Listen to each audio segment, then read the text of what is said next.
Hello friends, അപ്പോൾ ദുഃഖവെള്ളിയാഴ്ചയൊക്കെ ആകാറായിട്ട് എല്ലാവരും മലയാറ്റൂർ പോകുന്നവർക്കല്ലേ. ഇത് ഞാൻ നാട്ടിൽ വന്നപ്പം വാഗമൺ കുരിശുമല പോയ വ്ളോഗാണ്. ഞങ്ങൾ നല്ല ഉഷാറോടെ ആദ്യം തുടങ്ങി. വഴി വെച്ച് നല്ല പൈനാപ്പിളും മാങ്ങയും ഒക്കെ ഉപ്പിലിട്ടതും മുളകിട്ടതൊക്കെ വാങ്ങിച്ചു. അതൊക്കെ കഴിച്ചുകൊണ്ട് പോയി നല്ല ട്രിപ്പൊക്കെ എൻജോയ് ചെയ്ത് ഞങ്ങൾ കുരിശുമലയുടെ താഴെ എത്തി. എല്ലാവരും നല്ല സെറ്റപ്പിൽ കുറച്ച് വെള്ളമൊക്കെ ആയിട്ടായിരുന്നു തുടങ്ങിയത്. ആദ്യം നല്ല രസമായിരുന്നു, ടൈറ്റാനിക് ചെയ്യുന്നു, വ്യൂ ആസ്വദിക്കുന്നു. പിന്നെ അങ്ങനെ കുറച്ച് പോയപ്പോഴത്തേനും പിന്നെ പത്രോസ് ഈശോയെ സഹായിക്കുന്നു, അങ്ങനത്തെ ഒക്കെ അവസ്ഥ എത്തി. ഞാനും എൻ്റെ കസിൻസും കൂടെ ആയിരുന്നു പോയത്. ഞങ്ങൾ എന്തൊക്കെ ചെയ്താലും ഓരോ സ്റ്റേഷൻ എത്തുമ്പം പ്രാർത്ഥിച്ചുകൊണ്ടായിരുന്നു പൊയ്ക്കൊണ്ടിരുന്നത്. കുരിശിൻ്റെ വഴി ചൊല്ലുന്നുണ്ടായിരുന്നു. പിന്നെ ഓരോ സ്റ്റേഷനും കഴിഞ്ഞ് ചില സ്റ്റേഷൻ്റെ ഇടയിൽ കുറച്ച് കൂടുതൽ നടക്കാനുണ്ട്. അപ്പോൾ അവിടുത്തെ വ്യൂ ഒന്നും ഒരു രക്ഷയില്ലായിരുന്നു. പിന്നെ ഒരു 5-6 സ്റ്റേഷൻ കഴിഞ്ഞപ്പോഴത്തേനും കാറ്റൊക്കെ പോകാൻ തുടങ്ങി. എല്ലാരും പതിയെ പാറയിലോട്ടൊക്കെ ചെരിഞ്ഞു. പക്ഷെ നമ്മൾ സ്ക്രാച്ച് ആകാൻ തുടങ്ങി.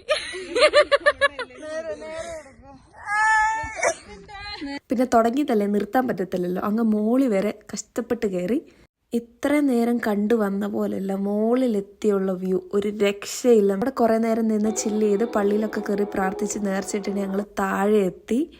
വീട്ടിൽ നിന്ന് നല്ല ചോറും ചിക്കൻ പെരട്ടിയതും പപ്പടവും ഒക്കെ എടുത്തിട്ടുള്ളായിരുന്നുകൊണ്ട് നല്ല സുഖമായിരുന്നു. അതിന് വേറെ തന്നെ ടേസ്റ്റ് ആയിരുന്നു. നമ്മളങ്ങ് വിശന്ന് കഴിക്കുമ്പോൾ. അല്ലെങ്കിലും അത് സൂപ്പറായിരുന്നു. അത് കഴിഞ്ഞ് അവിടുന്ന് ഒരു ഐസ്ക്രീമൊക്കെ വാങ്ങിച്ച് കഴിച്ചു. അപ്പോൾ അത്രേ ഉള്ളായിരുന്നു. Please do like, share and subscribe. അപ്പോൾ ഓക്കെ, ബൈ.